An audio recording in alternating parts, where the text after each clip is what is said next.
Ryan Leaf, former NFL quarterback, caused a little bit of a stir yesterday when he joined us here in the Man Cave. And we were talking about a variety of things with the draft coming up, quarterbacks that he likes, that he may not like. And then I posed the question, if the Bears draft Caleb Williams, and then I said, finish the sentence. If they take him, I would be, you better be under the understanding that you're going to sit him this year. And that's not going to happen. So why would you sit him? Well, because 75% of what he made him so great in college is not transferable to the NFL. He's not going to be able to do that. He can't do what he did in college 75% of the time and be successful at the NFL level. He can do the 25% part at the NFL level, but he needs some time. He needs to get under center. He needs to understand how to throw on time, on platform, from the pocket. What he can do off platform is what makes him so exciting, because he may be one of the most talented quarterbacks in this year's draft and many in the past year's draft. But he is a guy that I don't think can be a starter on day one. And I think they wanted to do that with Justin Fields, but like any team that drafts any quarterback in the top 5, you're expected to play immediately. And unfortunately, I don't think he's a starting quarterback this year. Okay, that caused quite a stir, because then you had analysts, you had radio talk show hosts. They were saying that Ryan Leaf, what does he know? He was a bust. He does know, because he was a bust. He said he should have sat his first year in San Diego when the Chargers were in San Diego. He needed to. He needed to kind of figure out what the NFL life on and off the field was all about. Now, is Caleb Williams a cautionary tale here? I have no idea. But if you're going to compare him to Patrick Mahomes sat his first year behind Alex Smith. Now, we know how that's worked out. They were 12-4. They were already a good team, an established team. They didn't need him to come in and play right away. The Bears are hungry for a winner. And if you're going to draft Caleb Williams, you would want him to play right away. Sometimes you'll have battle scars. You'll get PTSD by being out there, and all of a sudden you get into bad habits. And then you don't correct those, because you're still trying to make plays. You're still trying to be a one-man show. And you can't do that. It's really, really, really rare in the NFL. So what Ryan is saying in his defense is he did freelance a lot at USC. And he's not the first quarterback or former quarterback to say that. Dan Orlovsky talked about that. He said you can't get away with 6 or 7 seconds where you're running around and you're looking for a receiver. That won't happen in the NFL. But you are comparing him to Patrick Mahomes. Therefore, well, he's got to play right away. When people aren't realizing or they're forgetting, Patrick Mahomes sat a year, and he talked about sitting a year, and he talked about learning from Alex Smith and Andy Reid, and probably helped him considerably. Tom Brady, he didn't start right away. The draft is littered with quarterbacks who did start right away, and then those who didn't. And then, it used to be you sat at least 1 or 2 years, at least. Steve McNair did that. I think he sat for 3 years. Aaron Rodgers sat. Carson Palmer, when he came out, he sat a year. So it's not outlandish to say it. I think people are reacting that way, like, what are you talking about? Okay, that's just his opinion. He played the position. He failed at the position. He understands the pressures of the position. Therefore, I would look at him as an expert. Probably didn't think he'd be an expert on this situation, but he is, because he went through it and said he should have sat for a year. Now, maturity level, that could be a big difference here with Caleb Williams and Ryan Leaf, in fairness to Caleb Williams. Patrick Mahomes, dad with former professional athlete, he seemed like he was ready to go, but they drafted him, they went up to get him, and they had him sit for a little bit. So I don't think it's crazy to say it. I think in today's NFL, we're like, well, Bryce Young started right away, and C.J. Stroud started. Yes, absolutely. Well, let's see how Bryce Young does on a bad team. And the fact that he didn't play well. Now you can say, all right, you need to be out there and you need to play. Quarterbacks will tell you 2 things. They'll say you got to be in action, you got to figure it out, or, man, it's great to be able to kind of see the speed, understand a little bit more about the nuance of playing the position. And I think that's what Ryan Leaf is saying.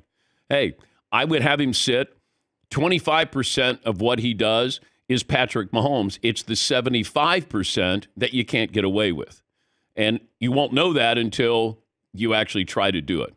But that was the big stir yesterday that Ryan created. We'll talk to Chris Sims about that coming up as well. All right. Poll question today, Seton. What are you thinking about? Well, why don't we start right there with Ryan Leaf? All right. And his comments. I might need some help wording this correctly.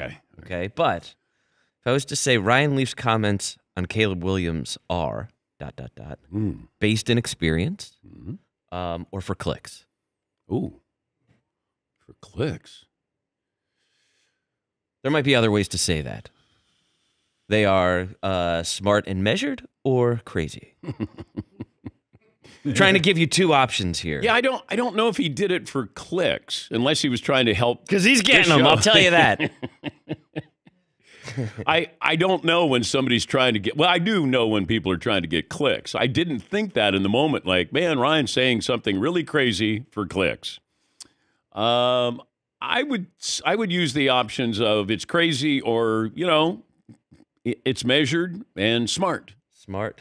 Yeah, yes. Measured and crazy.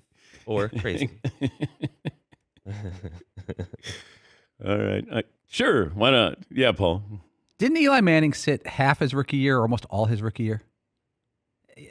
That was probably pretty radical at the time. I don't know if that was radical at the time. I think Eli Manning, I got him starting he started 7 games his rookie year. He sat the first half.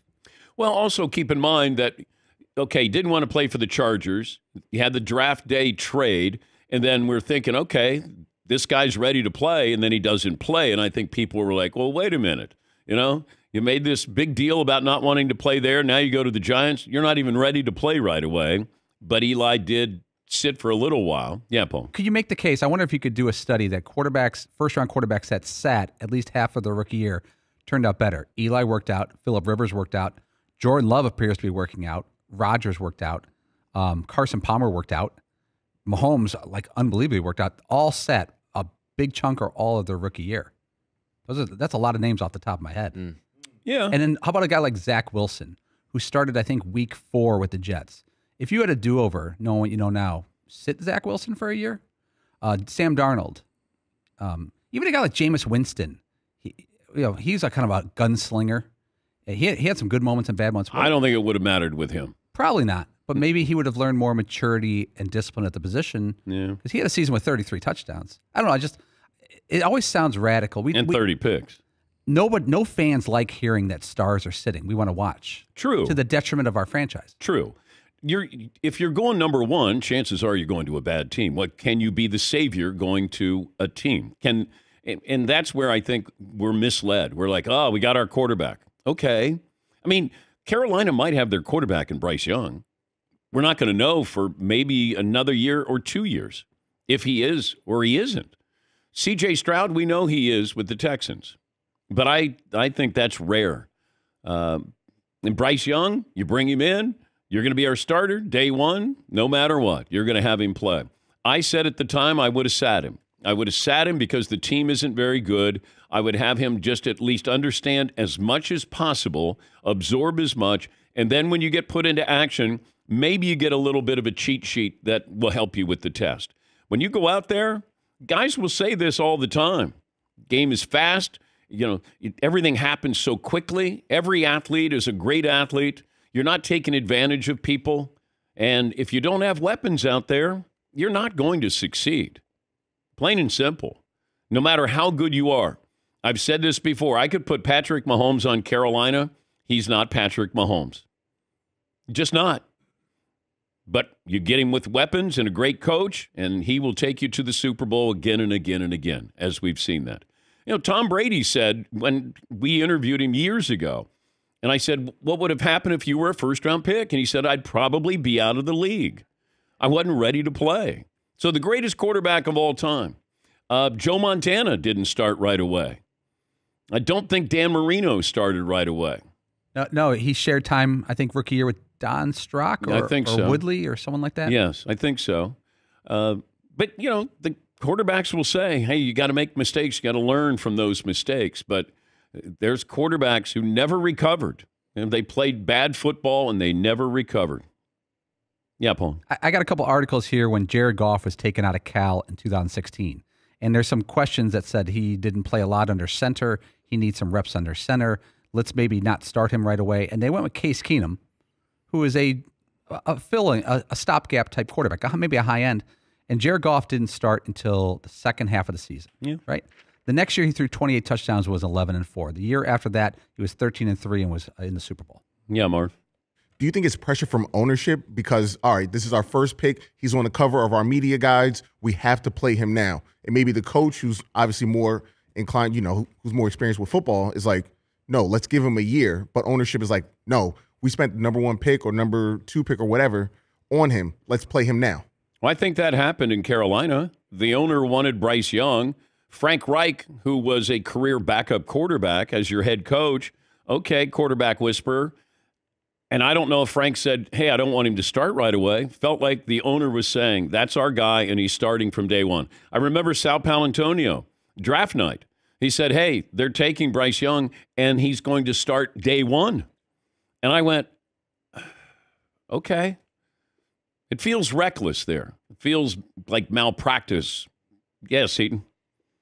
But I don't know, like Caleb Williams doesn't have a lot in common, I think, with a lot of these quarterbacks that we're mentioning. Mm-hmm.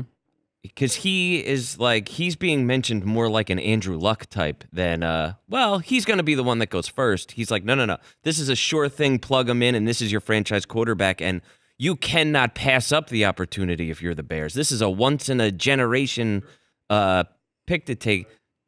That's not like who Jared Goff was. That's not like who most of these players that are taken are.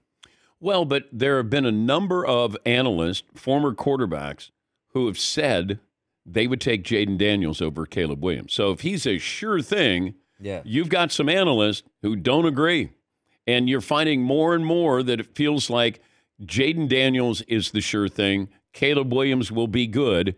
And then Drake May, not quite sure about him. So in fairness to those who say he's a surefire, can't miss, he's the next Patrick Mahomes, I always cringe whenever I hear that. Like, this guy's the next.